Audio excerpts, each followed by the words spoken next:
No one. Dembe FM. What I call Dembe FM Dick Flu. D'accord. D'accord. Tuchi fula cha danyo. Si nyizo kubera nyizo butaba nyo sport on to one way. Yes. Naye nga tukyasoma. Of course that's why tukyasoma. Jacob na muliranga ndi mu senior 3. Jacob Mtuzi. Netupayina omusomesa halinya nyine ebyembi nzijukira niki n'emiso yajogera wano. Eyamusomesa? Ebyadala sijjukira. Naye nga atwala mu radio waffe ne lwanga mutwala Africa Corner. Eya Jacob. Eya Jacob. Ne yasindi gyali wano. Nani? Ne lwasama. So bamaze banga then there is a choto emi yoso okujjukira choto kyemizannyo. That is Audrey Nsubuga Senior. Ne team Innocent Gusulwa. Innocent Gusu. Yakolako? Yes sir. Kale minanga tobongo tebumujjukira naye wabanga naye yaliko. Then ekyo kyosolo okujjukirako balina akazanya akagala okufaanagana ne banadda twegande. Bakolako ku muzannyo ngwerabidde kuli ababakuzi. Ababakuzi. That is Pade Bitama, Mesebo Ntwe. Amoti. Amoti yaliko. Yali ekola kawungezi. Then kyendala munnamasaka. Ngatana fuko no munnamasaka kyaliwo. Era show ya Sunday yali agabiranga eddagana yali ulungi. Ne shows endala nnyingi nnyo. So ebadde for some good time then later on paka tuze no Kasuku. Epozi ne kiravulavo tega ku kiravulavo okoze ensobi. Prosperity. Yes.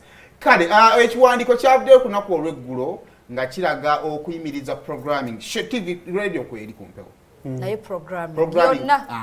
Kati programming ataba kino kye tuli mu kukolesa abazi. Okubanga tulina ba on air talent. Kati kuliko muziki. Kuliko muziki. Bakyusa kika kya muziki kizannya. Ebikuzimba bibitaliko. Ebikuzimba kati basigadde ku muziki. Ebikuzimba ne biwummula. Ebizimbisa babi. Kati ndongo. Sakate cassette. Sakati muziki. Adiwe yakaliza. Kale kakati onako olwejjo buli omu bwe balabenga radio ewummudde maye buli TV bane faces zaayo. Kati telefone ne gaira ne batandika okugamba ba Florence badde abasajja bakazi battu. Batujjukira leeta joli tubadde tuweereza. Nenga bwe bulamu. Mami ba Florence. Fubajjuka epozi no na yabadde ka. Nika yenzali mnango bone etugabwe etuze. Mwana kawalata. So, radio we yagaddewo Kasuku yabadde mungi. Anka akoza atya. Kasuku yabadde mungi abadde atya. Anko Kasuku. Singa yasigadde mu America mu Ebungereza n'ebiki. Naye onako radio abatubulidde kibazaako naddala photo and talk show. Ebeera buli Saturday because I think yabadde one of the biggest shows. Dembe zebadde nazo. So kwa ndowooza otuwaawo nabo banoonya ne anko n'atubulira Luseke Nyamunyamu ayimiridde atya. Koza alina Luseke nya. Ate nsaba bonna baweereza banno be mukola nabo. Mukama abakwatireko agaziye ensawo zammwe. Esaala bagyetaaga kubanga wetulaga ekyaguddeeyo gye tukolera abo boosabira abasaala bazeetaaga buntu baba batalinamu nkabo ajja kiwulira gye tulaga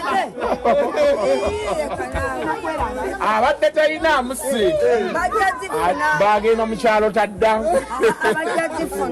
ntokisho kyekiddako ntokisho yavudde ku Dembe kuba Dembe yaggaddewo era nga tugenda kuba tuli kumukutu Kasuku live.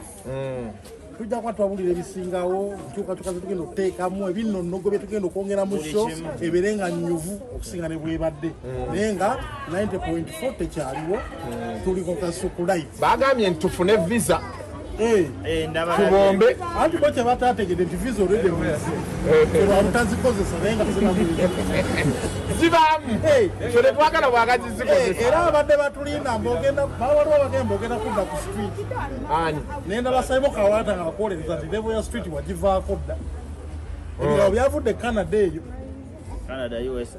nga baga nti ogenda ku street nengamba Kasuku wange oluseka aluzze ku lusogo njafiirako ku street naye nga of course tugenda kubeera enkya tugenda kubeera live wali ku Yaya Extra ekisaasiwe tugenda ku broadcastingira talk and talk show saa zijja kubeera 4 paka 7 ebirungo tugenda byongeramu oli munene atonyimirira mu maaso tugenda kujja tujjira nga of course we tunoonya studio space we tugenda okusettinga up talk and talk show ebeere ngejja mubujjuvu ne mu professional way nga bwe mbadde mugimanyidde. Other than that abasigadde abali eyo buli omu akkirizibwa okuteesa kyayagala. No yensonga ankondoza ali mu kuvuga agenda ku Yaya takwata naye nga ebirikola ki byebirizeeyo naye bulamu nanyini kampani yagigula bwajiggala ate gwe ngoga manzi kansigalemu waliwo gwe nawulidde agamba nti bali ku renovatinga bali ku renovating byonna bye bakola biri mu kukolebwa naye weewaawo kaakati kale olina kyoyagala okugambawo tewali kalifa asekerera kalifa leka kale kakati tuli